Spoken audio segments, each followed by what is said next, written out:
once you have one side of the zipper done, then you're going to zip it back up, and we're going to figure out where to apply it. And unless you're really good at left-handed sewing, I'm gonna say that I have found it easiest to just go all the way to the other end. And now you do have to put it in the exact right spot, or we're gonna have, you know, something crazy going on like that, and that will not work. So what I have found works best is I take and draw a line with a pin, and it's easier from the back side for some reason for me. So here's where it's ending. So I have to be directly across from that spot with the tip. And just like on the other side when we were doing that, I want to make sure you can see that I'm not letting that drift upward. Okay. Now I'm going to pin it in there, and then we'll just kind of visually check the other side to make sure. Because typically if you sew a zipper this way on something and then you come and go this way, it will be all sorts of crazy when you're done. But I'm finding this working really well. I have changed the pressure that is on the presser foot. So up above there's a little knob, you know, that I can turn, and that releases the pressure. So that helps a little bit. I also have a walking foot on this machine, which tremendously helps. And I will say it is a fun project on an industrial machine because they don't care. They've got a motor, a really big motor down below, and they'll go through wood if you want them to.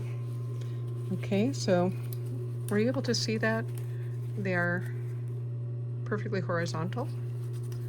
So I'm gonna start, and just like the other side, because of the math in this project, we don't have a lot of allowance down here where the seam is borrowing from that inside space. We're taking some off, but we don't have a way to take it off over here. So we want to remove no more than the zipper tape is going to add. So I'm gonna say it's about, what would that be, 3/16, the number right between 1/8 and 1/4. And I'm back stitching just a couple stitches because I don't want the string to come out on me. And now we're gonna make a run for it.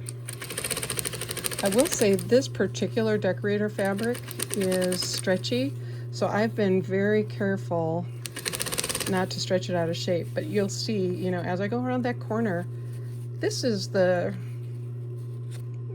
upper space of the box, so it doesn't matter that I'm rounding that corner. It's just too hard to get the zipper to want to do that. And my kit had these are the side panels. I sabotaged myself. Don't be that girl. I guess look for those first and take them off.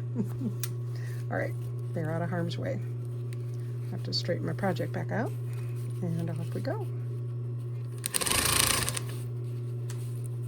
Now I'm approaching that corner, so I'm going to just start to bend my zipper as much as I can. But before I go any further, I am coming down here and see if I can get a light to shine on that a little better. I am going to make sure that no more tail, like here I've got a little bit more of the corner sticking out, and I don't want that. I need these to meet up exactly. So, and luckily, like I said, this fabric's kind of got a lot of give and take to it, so I'm actually kind of mashing a little bit in here. And when I get down here, see how it's sticking out? You can't let it do that when you get down here to the bottom. We have to move it all the way over. And normally I'd have a hard time going around that zipper head, but because I'm sewing as close to the edge as I dare, it's not a problem. A couple back stitches, and that part is done. Now we will get ready to top stitch the zipper.